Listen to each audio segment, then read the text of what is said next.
Okay, so my husband Alex over there, he grew up in a remote tribe in Panama and Colombia that had really no context for the Bible or Christianity or anything.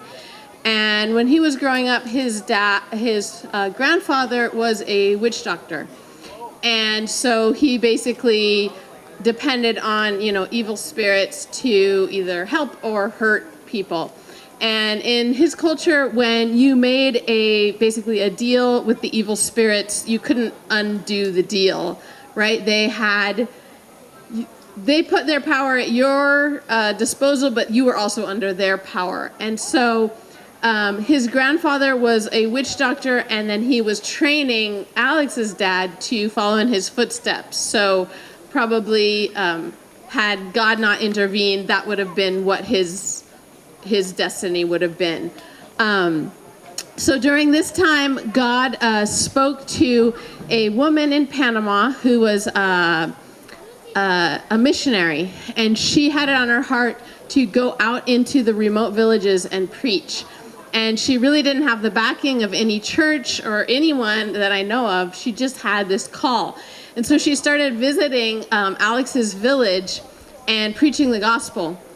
And everybody would come and hear, and his grandfather would come, but because of the language barrier, he didn't fully understand what she was talking about, but they were just intrigued by what she would teach. And so she continued to come, and I'm sure she was praying. Fina's a prayer warrior, right, Alex? She was praying for these people to have encounters with God. And so his grandfather is practicing witchcraft, and then one night he has a dream, and he sees a man dressed just like his tribe dresses, their traditional dress. So they think like loincloth, like very body paint, And this man says, I am YWAM. And YWAM in their language means the creator God. And obviously even in their culture, they knew there's a difference between serving the evil spirits and going after the, God who created. And so he has this dream twice, right, Alex? Yeah. Twice, this God appears to him in his own tribe. It looks like he's from his tribe and says, I'm God. And he knows that this is an invitation to follow this God. And he has this revelation that this God is the same God that this missionary woman is preaching about.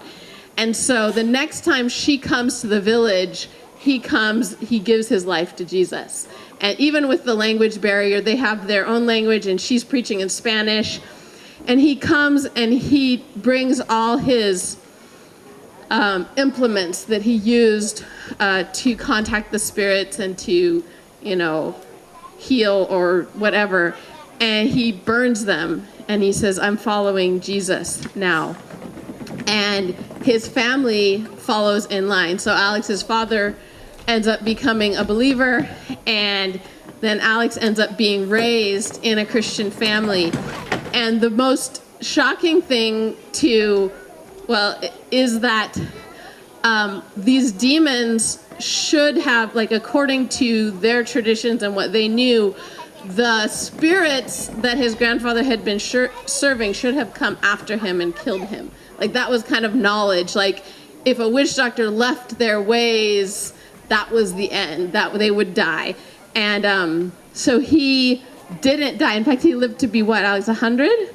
99? 99 years, very, very long life.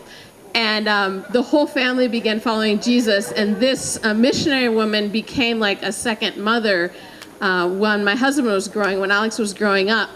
And she would take him along on her missionary journeys. Now remember, they're from this little remote village, think like the photos you see in there of Papua New Guinea or whatever. And she starts taking Alex along on her missionary trips or when she goes to preach. And when he was about 10 years old, she began to prophesy over him. And she said, you're going to be a missionary like me, and you're going to go to other nations. And he thought nobody from my village would ever do anything like that.